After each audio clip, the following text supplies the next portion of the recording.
Já parou para pensar que hoje você está vivendo coisas que ontem você não acreditava ser possível? Quem disse que seria fácil? Jesus nunca disse que seria fácil, mas Ele deu uma promessa para nós: pode ser leve, porque eu vou trocar de fardo com você.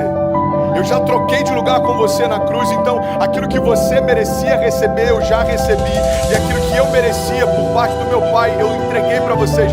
Mas isso não significa que vai ser fácil. Se a gente perder tudo, mas não perder a fé, a gente não perdeu nada.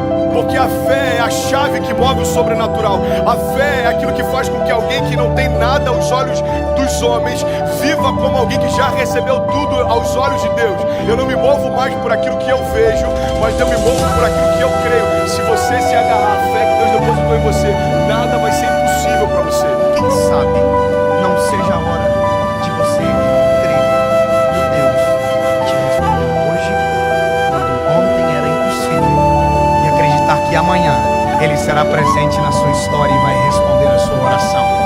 Uma palavra libera um destino. Uma palavra ressuscita mortos. As nossas decisões, elas têm impactos a curto, médio e longo prazo. Porque existem reflexos do que fazemos, repito, curto, médio e longo prazo. Coisas simples, sabe? Coisas que às vezes parecem ser até simples demais, mas que são importantes e que definem a nossa trajetória. A razão número 1 pela qual as pessoas não conseguem o que querem é não saberem o que querem. Se você parar para pensar na nossa vida, nós só valorizamos quando aquilo que estava nas nossas mãos vai embora. E nas nossas mãos não tinha valor, mas quando vai embora a gente percebe o valor que tinha, mas que nunca falamos quando nas nossas mãos está.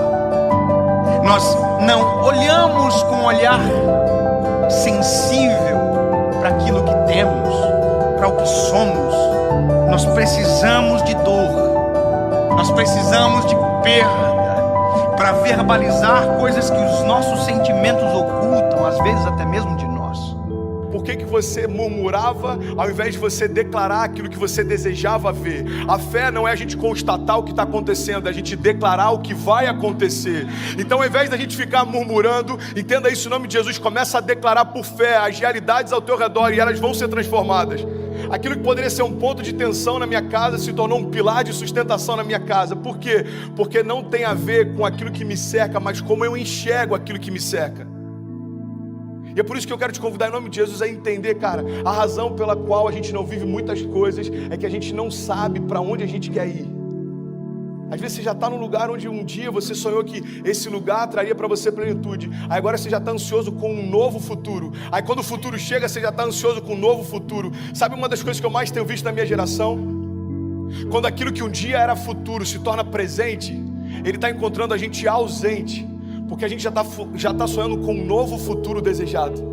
É dolorido falar isso, mas já parou para pensar que tem gente que só vai entender a preciosidade da vida quando a de alguém de muito perto for ceifada? Eu não sei se você já teve a experiência de ir a um velório, mas vá a um velório, é pedagógico. Você sai do velório muito mais amoroso, você sai do velório muito mais sensível, muito mais grato. Você agradece o ar que expira quando descobre que a pessoa que está no caixão faltou o ar para viver. Você valoriza o coração que bate no peito. Você valoriza a esposa que você tem. E às vezes só se valoriza quando perde. Você verbaliza, às vezes, palavras fora de hora. Vá a um velório onde alguém que perdeu o pai e que nunca disse que o amava, para você ver a dor que é. Ele abraça o caixão, ele grita: eu te amo! Mas essa palavra não surte mais nenhum efeito, porque quem precisava ouvir não ouve mais.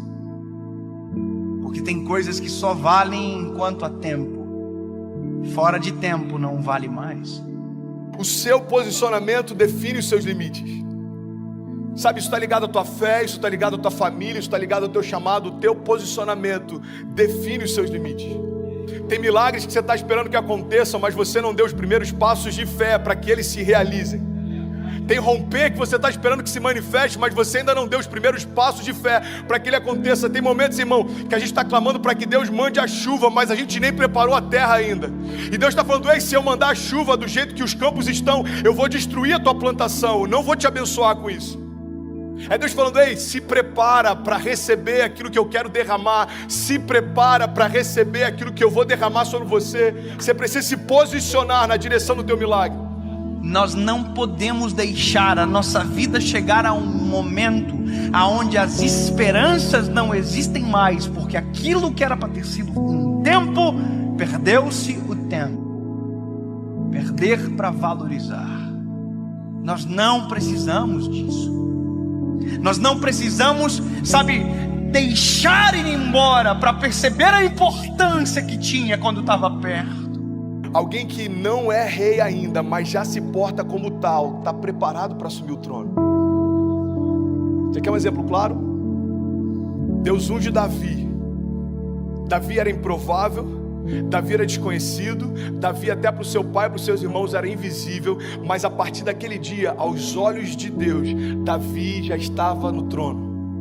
Só que aos olhos dos homens, olha para mim em nome de Jesus, como demorou um período entre a unção de Davi e Davi assumir o reinado. Aos olhos dos homens, os homens olhavam para o trono e viam Saul. Aos olhos de Deus, o trono estava vazio, irmão, porque o rei que era por direito ainda não havia se assentado lá. Ei, Deus está falando: tem tronos que você está olhando e parece que estão ocupados, aos meus olhos já foram esvaziados. Não se mova por aquilo que o homem vê. Eu não vejo como o homem vê. Talvez você está olhando para uma situação e ela parece intransponível. Jesus já está olhando lá na frente e já foi vencida. E Ele está falando: ei, você está preocupado por conta dessa crise? Eu conheço o teu futuro. Eu sou aquele que, eu não tenho, entendi isso, irmão. Jesus, Ele não está na eternidade, a eternidade está em Jesus. Então Ele conhece a eternidade passada, a eternidade futura. É por isso que algumas crises para os céus não fazem sentido, porque às vezes uma crise financeira abate a gente, mas Jesus já sabe o que está te esperando na estação seguinte. E Ele está falando para a gente nessa manhã: ei, você está preocupado por conta dessa crise? Filho, eu desenhei a tua história, eu sei onde você vai, fica tranquilo. Pare de reclamar daquilo que você ainda não se moveu para viver. Pare de reclamar do resultado de escolhas que você não fez. Para você viver a vida que você deseja, você precisa abrir mão da vida que você leva. 2 Crônicas 7,14 diz: se o meu povo, que se chama pelo meu nome, se humilhar e orar e buscar a minha face e se afastar dos seus maus caminhos, dos céus eu ouvirei, perdoarei os seus pecados e eu sararei a sua terra. Existe uma condicional. Deus está dizendo: olha, se o meu povo, que se chama pelo meu nome, se humilhar e clamar e se arrepender, o que Ele está dizendo é o seguinte: se você der os passos de fé, os céus vão reagir àquilo que você está se movendo. Evangelho não tem a ver com conforto, Evangelho tem a ver com propósito. E é por isso que muitas vezes a conta não fecha. Irmão, quem disse que seria fácil? Eu quero te encorajar a você se posicionar na direção do seu destino, na direção do destino que Deus prometeu para você. Nada menos do que isso vai ser aceitável. Salmo 126, versículo 5 diz: aqueles que semeiam com lágrimas, com cantos de alegria colherão. Aquele que sai chorando enquanto semeia, voltará com cantos de alegria, trazendo seus feixes. Mas eu não posso fazer por você aquilo que só você pode fazer.